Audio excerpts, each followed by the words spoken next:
इसका मजाक उड़ाने वाले जितनी भारतीय लोग हैं उनको ये ध्यान में रखना चाहिए कि लक्ष्मी या सरस्वती का जो ध्यान नहीं करते हैं, वैसे पैसे वाले तो भारत में भी बहुत है, लेकिन जो दुखी होकर के इस ध्यान से सफल हुए, इस ध्यान को करते करते ज्ञानी हुए, क्योंकि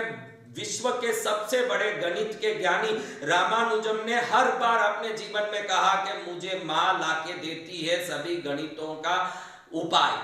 अब वो उसको कुछ भी समझे, लेकिन उनके मन में जिस चीज की ध्यान की शक्ति थी उसी ने इसको खींच खींच के अंदर में दिया। ये शक्ति दूसरे लोगों के पास नहीं है, मंदिर के रूप में, मूर्तियों के रूप में सिर्फ भारत में ही है। ये दिव्य शक्ति हमारे पास है जिससे हम उस चीज को अच्छे से देख पाते हैं। लेकिन हम दो चीज को इंपॉर्टेंट देते हैं मंदिरों में, एक तो भगवान के मंदिर में जाए कहीं तो भगवान के चरण को नमस्कार करते हैं, सामने पादुका रखी है उसको नमस्कार करते हैं, गुरुओं के भी चरण पादुका चरण की नमस्कार करते हैं। और हम तो ये भी सुनते हैं कि लक्ष्मण जी को जब राम जी पूछते हैं कि भाई ये मैं तो बहुत घबराया हुआ हूँ बिन सीता का, तो तू बता के भाई ये पायल, ये गहने, ये सभी चीजें तेरी भाभी के ही हैं। तो लक्ष्मण जी कहते हैं भैया ये गहने किसके मैं नहीं जान सकता, ये पायल भाभी जी के हैं, ये मैं जान सकता हूं क्योंकि मैंने उनके चरण के सिवाय कुछ नहीं देखा है।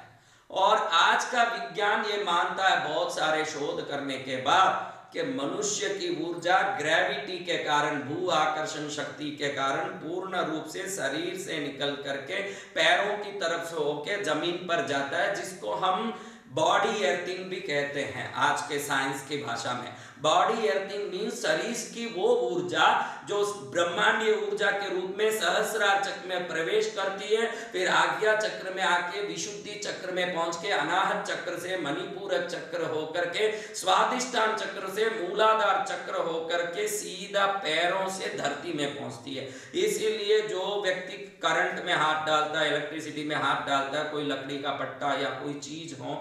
उसको धीरे से उस पर चढ़ के हाथ डालता है, क्योंकि वो ऊर्जा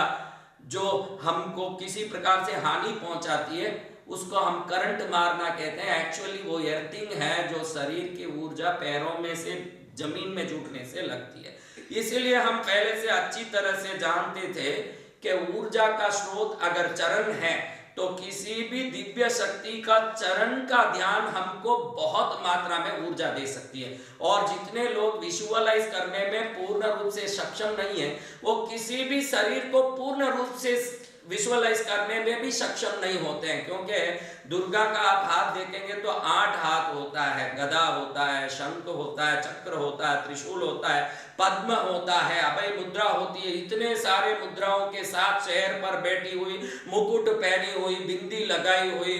कठिन बोहों वाली, किसी शत्रु का मर्दन करने वाली, एक पैर को ऊंचा लगाने वाली, दूसरे हाथों में अस्त्र शस्त्रों का धारण करने वाली, मुस्कान वाली, दिव्य रूप का पूरा रूप दर्शन करने में जिनको कठिन लगता हो कि संपूर्ण रूप का दर्शन करो तब दुर्गा की शक्ति मेरे में प्रवेश करे, ये बड़ा मुश्किल लग रहा है, तो हमारे शास्त्रों ने कहा कि अगर एर्थिंग से पूरी ऊर्जा शरीर के चरणों में आता है तो तू चरण का ध्यान कर ले। चरण का ध्यान करना उस शरीर की शक्ति को लेना दोनों समान ही है। तो अदम से अदम जिनको कल्पना शक्ति भी नहीं हो वो भी बहुत आसानी से किसी भी चरण को, क्योंकि चरण चरण होता है, शरीर भिन्न भिन्न होते हैं। राम जी को देखो तो धनुष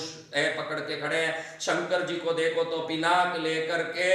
मृगी मुद्रा में कमंडल आदि लेकर के खड़े हैं। आप देखेंगे ब्रह्मा को तो वो पुस्तक जपमाला लेके खड़े हैं। पद्मावती माँ हमारी देखो तो पास अंकुश बिजोरा फल और कमल लेके खड़ी है। अगर शरीर देखोगे तो वर्ण अलग, आकृति अलग, उनका स्वभाव अलग, उनका मुखड़े का रंग रूप वस्तुएं अलग और उनके अस्त्र शस्त्र अलग, उनके कपड़े अलग, उसके रंग अलग, उसका स्वरूप अलग, उनके साथ रहने वाले पारिवारिक लोग अलग, उनका परिवार का सब स्वभाव अलग। अब इतना सारा नहीं कर सके वो भी सफल होना है तो इस प्रकार हो सकता है कि चरण का ध्यान करो, उनका चरण समझ के किसी भी चरण का ध्यान करो, उसमें उनका चरण है ये भाव आते ही उनकी शक्ति हमारे में प्रवेश होती है। इसीलिए हम गुरु चरण के, इष्ट चरण के, प्रभु चरण के, देव